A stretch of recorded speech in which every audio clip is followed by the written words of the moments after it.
number one fan. I'm your number one fan. Gotta understand, I got a plan. Go for what you want, might be what you thought. You gotta take a chance. Gotta understand, I'm your number one fan.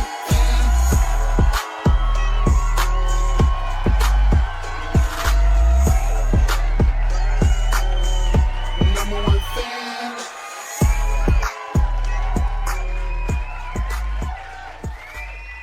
Hello, everyone. How you doing? And welcome to another special edition of KSN, the podcast. This is episode 12. I'm your host, Kurt the Magnificent. Tonight, it's just going to be me, all right, and you. We talking, all right? And a couple things I want to talk about on this show. We're going to get into some NBA, definitely, as the season is winding down. Get ready for that playoff time. Talk a little Knicks. But I definitely want to talk about the New York Yankees. Baseball season, opening night started. This is March, I think it's March 25th. Yes, March 25th. And opening day for the Major League Baseball has officially begun. So we will get to that. Shout out to my engineer that's here, Mr. Doc Carlton Solomon. Thank you for, again, helping me, once again, putting this together. This is great. You can hear this audio on Sunday nights. He has it on his Enlightenment radio show, WSME DB, SM Enlightenment Radio. So if you want to hear the audio of this on Sunday nights, a Sunday right after the show, usually. So that'll probably be March 29th. You can definitely check it out, 8 o'clock p.m. All right. We've had a lot of guests that's gone on so far, and we're going to have more guests coming on. So just keep on tuning in because I got some interesting people that's going to be coming up. But for right now, we'll get into the stuff that we're going to talk about here. And definitely with Major League Baseball opening up. The Yankees, they played the San Francisco Giants. They start out away, which is really going to be an interesting season with them after last year. Last year, they didn't do what they were really supposed to do, or, coming from the year before in 2024 where they got to the World Series but lost to the Dodgers. So the 2025 was supposed to be the year where they would get there again and then at least win it.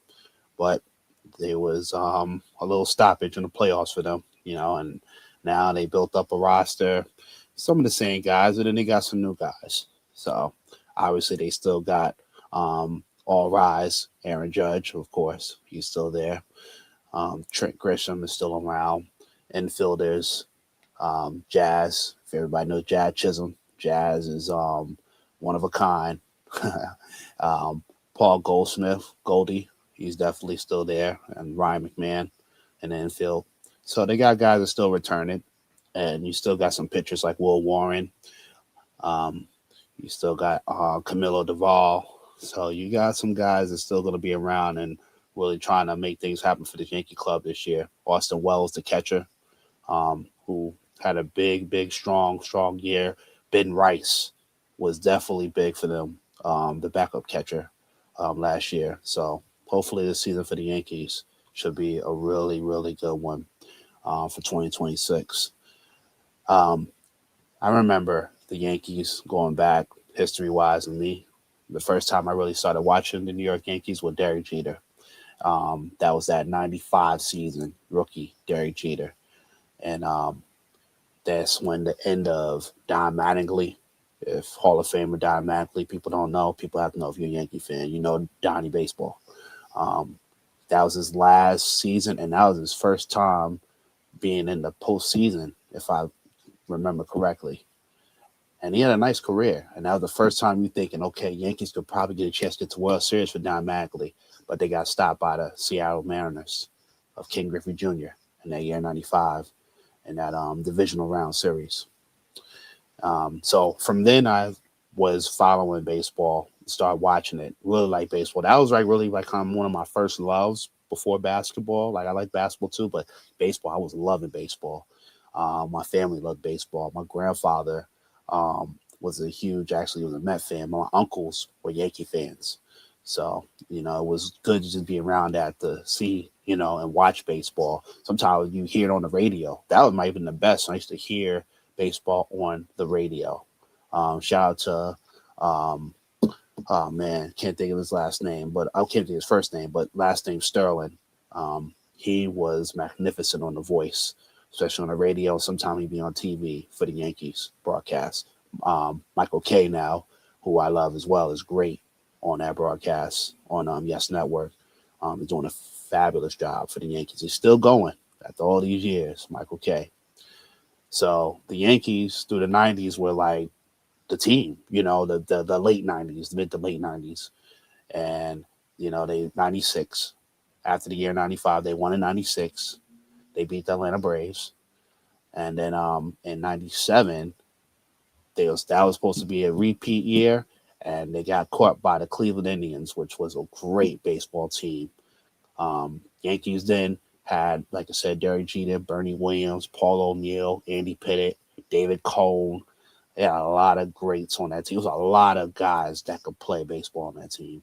Wade Boggs, if I remember correctly, was on that team still. But then the Cleveland Indians that year had some good. They had an all-star team. They had Roberto Alomar, Sandy Alomar Jr., um, Earl Horshizer, I think, was a pitcher for them at that time. They just had a good group. And Cleveland Indians, got the Yankees in that divisional round. They ended up losing in the World Series to the Florida Marlins, who won their first one. Florida Marlins just coming into the Major League Baseball organization. So that was that. 98, 99, and 2000. They went back to back to back. All right. Beating the Padres in 98, beating the Mets in 99, and beating the Braves in 2000. And let me tell you something. The New York Yankees, let me tell you, they were just on top and always been on top for years, but that was the time they're really on top. So now to see them, they won in 2009. And after that, they haven't won since. But let's see, this year, I think it should be the year that they can really get back to it, to the World Series. When they got there in 2024, maybe they can actually win it with the roster that they got. So I'm hoping and rooting for the New York Yankees. All right, let's go Yanks. Um, Baseball, otherwise, you got other teams that's out there is really good. The Dodgers, who repeated, who are back-to-back champs. They won last year as well, besides beating the Yankees in 2024. And the Dodgers that's a historical team. They come from Brooklyn, that Jackie Robinson era. And then, going to LA, just making more noise in LA as years have went on. So, Yankees, if they got to get to the World Series and get to the Dodgers, they got to beat the Dodgers this time. So that's another team in the Major League Baseball and the league that you got to worry about the Los Angeles Dodgers. Like, they're just really good. Really good. If you don't know about the pitcher, Shohei Ohtani, the pitcher hitter, y'all might need to watch his highlights. Really good. He might be a robot, but he's a guy that's coming from overseas, from Asia. Man, amazing. Amazing. We'll get into some basketball now. Talk about the NBA. The standings currently right now, what we have going into tonight, OKC still number one in the league on the West, and in the East is Detroit. So you have those two teams right now. Everybody's predicting that they are going to be the finals review, and it could be, but we don't know. We got other teams in the league that are really good. In the West, you got the Spurs who's second, and you got the Lakers who's coming up who's in third, Nuggets in fourth. Spurs, I really am not surprised, but I'm really impressed on how they're playing. This is a young group, just like the Thunder the last couple of years, but the Spurs group with Wembanyama, everybody calls him Wemby. Man, Victor Wembanyama, he is something special. This 7'4", 7'5" cat coming down the floor, dribbling, shooting, pulling up, getting to the basket, easily dunking the ball. This this athlete is amazing, and he could be MVP this year if the way the votes if it goes right. But he can definitely win multiple MVPs, and I think the Spurs, if they keep their core right with this young group, they could probably win a championship eventually. This year, I don't know. They got to get past the Thunder. That'll be interesting if it becomes a series, if it gets to that point. A 7-game series with the Thunder and Spurs, I think will be very, very much watched, especially out in the West. You have the East, like I said, with the Pistons right now, number one, still hanging on. Got about maybe 10 games left to the season. Cade Cunningham, the star of the Pistons, he got injured recently, collapsed lung. Hopefully everything's okay. They said, they're going to reevaluate him maybe in a week or so. I would think maybe he'll be back by playoff time if everything's kind of okay, if they got it stable. I wish him luck, and prayers for him, definitely. He's a really good player, and he's really, really leading those Detroit Pistons. And Detroit Pistons, if you've watched them this year, they're hungry, and they want to get to the East Finals, let alone get to the NBA Finals. So you see that in their play. They got that bad boy mentality from the 80s and 90s Detroit Piston days of Joe Dumars, Isaiah Thomas, and Dennis Rodman. Um, they just know how to play. Like, they know how to play. They know how to play together, and they're going to play physical. They're going to rough you up. They're going to do that. So other teams got to really, figure them out and be ready for that mentality. Boston Celtics were right behind them in second place, about 4 or 5 games. Boston is amazing to me how they have really, without most of the year of Jason Tatum being injured, Jaylen Brown had put them on his back, and he shown that he could lead a team with whoever he has with him. And they have a good, talented group, coming that starts and come off the bench. And they even did a little shuffling in the mid-season, some trades. So Boston, definitely, I wasn't expecting them to be second place. I knew they'd still be a good, decent team, but not second place. So I got to give it up to the Boston Celtics. I hate to say that. I'm a diehard Knicks fan, which we're about to get to next. But I got to give it to that green and white over there. I got to give it to them. Very good. Excuse me. Got to get some water. Now we get to the third seed, was the Knicks, of course. And the Knicks are right behind the Celtics, I think a half game or a game behind right now. And they have a chance to fight to catch that, to get the second seed if they want it.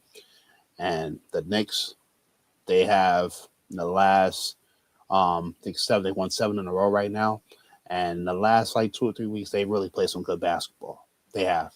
There was a time in January and parts of February where it was up and down, up and down. They were a second seed team at one time, and then Boston came and jumped on them, took that spot. So now with the Knicks being right there again, winning games is helping them a lot and getting prepared and ready for the playoffs. Hopefully, Karl-Anthony Towns is ready to go. He's looking really good these last couple of weeks. And of course, Mr. Clutch, Jalen Brunson, he going to be ready. I know without a doubt he's going to be ready. Hopefully. Sorry about that. Hopefully the Knicks stay healthy and, they are able to play together like they've been doing the first half of that season, especially when they won that NBA Cup early in the season. I think they'll be fine going through the playoffs. You just got to get, if they can get to the Pistons or the Celtics. Most likely looking like it, they'll probably play the Celtics in the second round, and then the Pistons will be that conference finals. And the Pistons want the Knicks.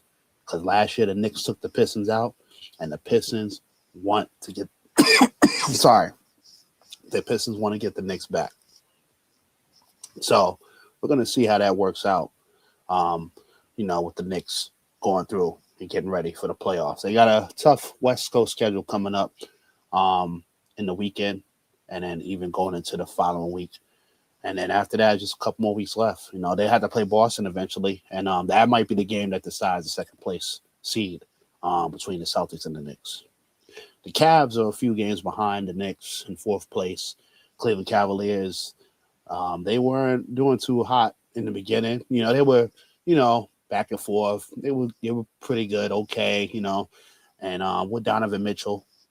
But then when they made that trade for Darius Garland to go to the Clippers for getting James Harden to get to Cleveland, that changed everything for the Cavaliers. Now you see the Cavaliers looking really good and really promising and making them a team that you might have to worry about. You might really have to worry about now. All right. James Harden, Donovan Mitchell, Evan Mobley. We got a nice core group with Jared Allen, the center right there. So I could see the Cleveland Cavaliers, all right, making some noise as well. Everybody else down below, Raptors, Hawks, they just trying to see where seeding is going on and go from there. So the NBA, this last couple of weeks is going to be very interesting seeding wise and how everything will work out going forward. So that's that. Um, Before we go off the show, a couple other things I want to talk about. Shout out to I was in the Hamilton, the girls basketball team. That's my alma mater high school. They had a good season. They lost in the Class B championship of New York State in the Westchester County Section 1 district division. And they lost to a team called Yonkers Montessori Academy, YMA. And YMA, they had won before, so they were back-to-back champs again. And they actually just won the states this past weekend. So the team that Hamilton did lose to, they lost to a team that won the state. So it was a tough game. I was there. And, good game at the start. Just YMA had a little more power, a little more on them. And but the Hamilton girls, they did a nice job. They did a fabulous job this year. A lot better than we did the last couple of years. And I know they wanted to get that gold ball. I wanted to get it, but just didn't happen that way. So shout out to the Hamilton girls. Shout out to Coach Henry Hennep. He was one of my guests on the show a couple episodes ago. And he actually got Coach of the Year in Class B in Section 1. So congrats to Coach Henry Hennep. All right. That's really it here on the KSN podcast. More guests is going to come up, surprise guests that you probably never thought of. And it's going to be great as we keep on moving forward and forward. All right. Again, shout out to my engineer, Mr. Doc Solomon. I appreciate him very, very much. All right. Again, SM Enlightenment Radio. All right. They're going to be playing the audio of this on Sunday, March 29th. All right, 8 o'clock p.m. If you want to look on that, go on their website. And otherwise, hey, that's it, guys. I also, another thing before we do go, I'm also putting out a new logo, which is going to be montage and going to be put together moving forward. Shout out to a good friend of mine, Mr. Dave Hill. He was also one of my guests. We did the fitness episode. And he was the one that gave me the idea, actually helped me out with this. So I really appreciate him for putting this up and help me out with that. And, we're just going to keep going. New videos is going to come out. And we're just going to keep on going with this thing, man, the KSM podcast. So thank you very much, everybody. Hope you're tuning in. I hope you're watching, listening, enjoying this. And again, this is a special edition of KSN. The Kurt Social Network. I'm your host, Kurt the Magnificent. Peace, love. You already know. Have a good night.